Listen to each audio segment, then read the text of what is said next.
Hey everyone, thanks for tuning in to Test 2 Plus again. Today, I am Trace, and this is episode 3 of 5 on human connection. We're focusing a lot on love this week, the different types of love and why we experience it at all. But today, we're going to talk about expressing love. Everybody expresses love a little bit differently.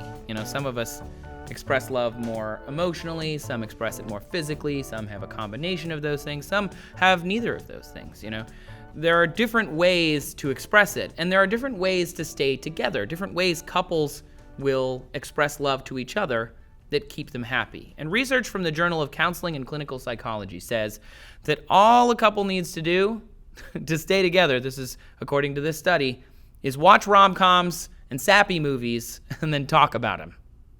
You're welcome, girlfriends or boyfriends who really like rom-coms and sappy movies. Let's be equal. According to this study, watching 3 relationship movies in a month and then talking about them are just as effective as relational therapy. That's right, all you gotta do is watch sappy movies. This will cut divorce rates in half from 24% to 11%. This is insane.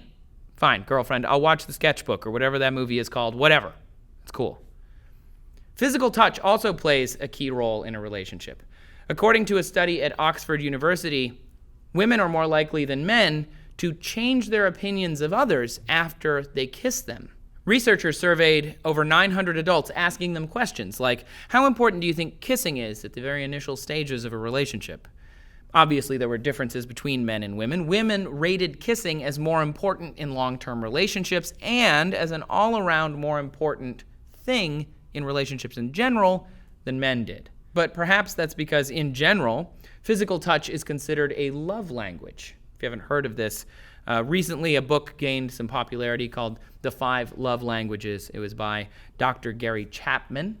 And this kind of boils down to the ways that we would want to express love. It takes this really huge topic and tries to put it into 5 distinct buckets, like little love buckets. According to the author, the 5 love languages are words of affirmation, which is using words to affirm your partner. Words like I love you, you look beautiful, you're great, I think your face is nice, blah, blah, blah. Acts of service, which is, saying actions speak louder than words. So you can say those things, but you should also, cook dinner, go out of your way to do something for the other person, buy tickets to a show. You don't have to necessarily purchase things, but an action, even just sweeping the floor once in a while. Receiving gifts, things like, this kind of goes along with acts of service. Something material is often received as a gift, but it doesn't necessarily have to be. You can make one of those little coupon books in crayon that says, I'll give you a hug whenever you want. That's still a gift because it's the thought that counts. Quality time, giving the other person your undivided attention. This one's super important. Spending time together undistracted by other people, by televisions, by phones, etc.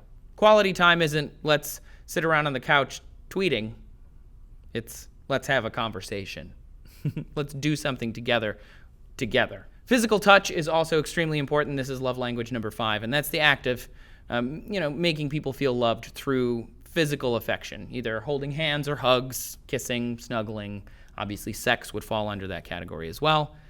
But love languages, it's just one way to describe all of these different things. It's kind of like simple checkboxes. If you hit all of these, you're doing a great job. But not everybody expresses their love in the same way. Some of these are better for different people.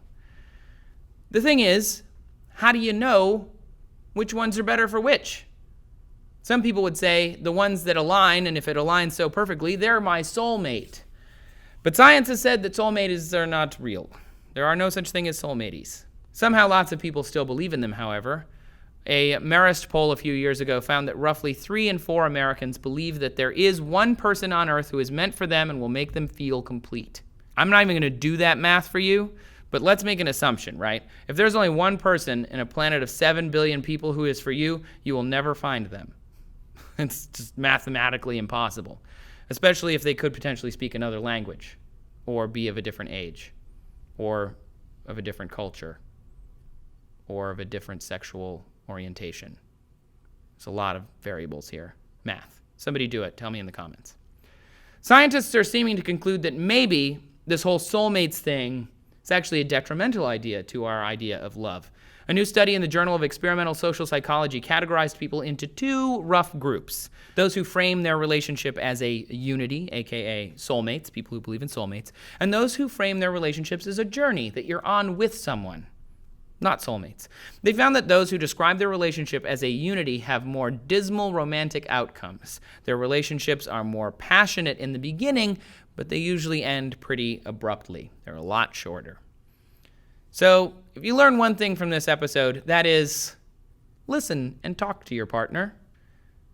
Don't believe in soulmates, but also listen and talk to your partner. Because maybe they do and you do, and that would make you both happier. Seems normal, right? Everybody's got a love language. Everyone expresses their own love in a certain way. And recognizing that someone else has a different love language will definitely help people fall in love, which we're going to talk about tomorrow. How do you fall in love? And I just want to take a second and thank K Jewelers. They are the #1 jewelry store in America, and they sponsored this episode of Test Tube Plus. So thanks. Tell me what you think down in the comments. Tell me if you know your love language or if you have ideas for what I should buy for my partner. That would be great. Let's kind of crowdsource this. Thanks for watching Test Tube Plus, everybody. Make sure you subscribe. Come back tomorrow. We'll see you then.